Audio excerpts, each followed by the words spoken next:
Yo mga idol, kumusta? Mandrake mga sports TV nga pala ating pag-usapan. Barangay Ginebra, ginulat ang lahat sa bagong role ni Stephen Holt at Bon Pisumal, gagawing pre-agent ng Barangay Ginebra. Pero bago na nga yan, kung bago pa lang sa aking channel, huwag mong kalimutan mag-subscribe at i-click ang notification bell para like kang updated sa tinitest upload pa natin. So pagamat may dalawang 2 wins na rin ang kupunan ng Barangay Ginebra matapos tinalo at tinambakan ang kupunan ng Inleaks, hindi pa rin magiging madali para sa kupunan ni Coach Tim para mas mai-improve pa ang bawat performance. Ito pa rin ang dahilan kung bakit hinahandaan pa rin ng ating Barangay Ginebra ang bawat locals, dahil mas kinakailangan pa rin na manalo sa naging laban kontra sa kupunan ng Inleaks. Talagang matinding plano pa rin ang kinakailangan ni Coach Tim kung bakit mas ganado pa rin ang nagiging laro at hindi na nga nakapag-score ang ating best import na si Justin Brownlee, dahil si Stephen Holt na nga ang nagiging outside maker ng ating Barangay Ginebra. Naging buhay pa rin ang bagong player kung bakit mas energetic pa rin sa pakikipaglaban. Marami pa rin ang nagtatanong kung bakit si Stephen Holt ang nagiging mukhang import. Nakapag-score na nga ito ng 26 points samantalang si RJ Abrientos na may 19 points. Talagang hindi na rin bagsak ang nagiging laro ni RJ Abrientos.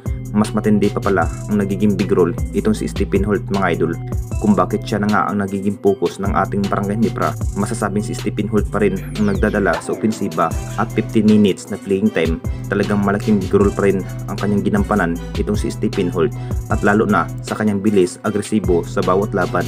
Hindi naman bigo ang kupunan ng Barangay Ginebra dito mga idol, na binigyan naman ni Stephen Holt ng magandang performance para manalo ang kupunan ng Jinggings. At dito na naman tayo sa isa pa nating balita. Bon Pisumal, gagawing pre-agent ng Barangay Ginebra.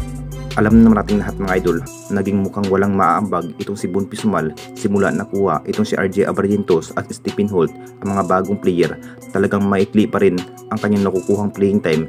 Pinatunayan pa rin na bagsak pa rin ang kanyang nagiging performance sa mata ng Ginebra management kung bakit hindi pa rin mabibigyan ng pagkakataon para mabibigyan ng mahabang playing time. Maganda na naman ang nagiging appearance sa bawat laro itong si Bon Pisumal. Talagang playing time pa rin ang naging problema. Mas pinag-iisipan pa rin ng ating Barangay Ginebra na gagawing pre-agent na nga ba ito ang nasabing player na si Bon Pisumal. Ito pa rin ang nagiging pahayag ng Ginebra management mga idol na gagawing pre-agent itong si Bon Pisumal.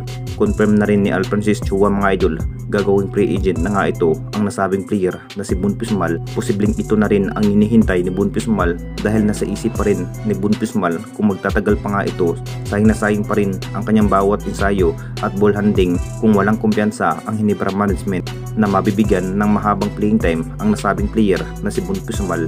Anong masasabi ninyo mga idol tungkol sa ating video?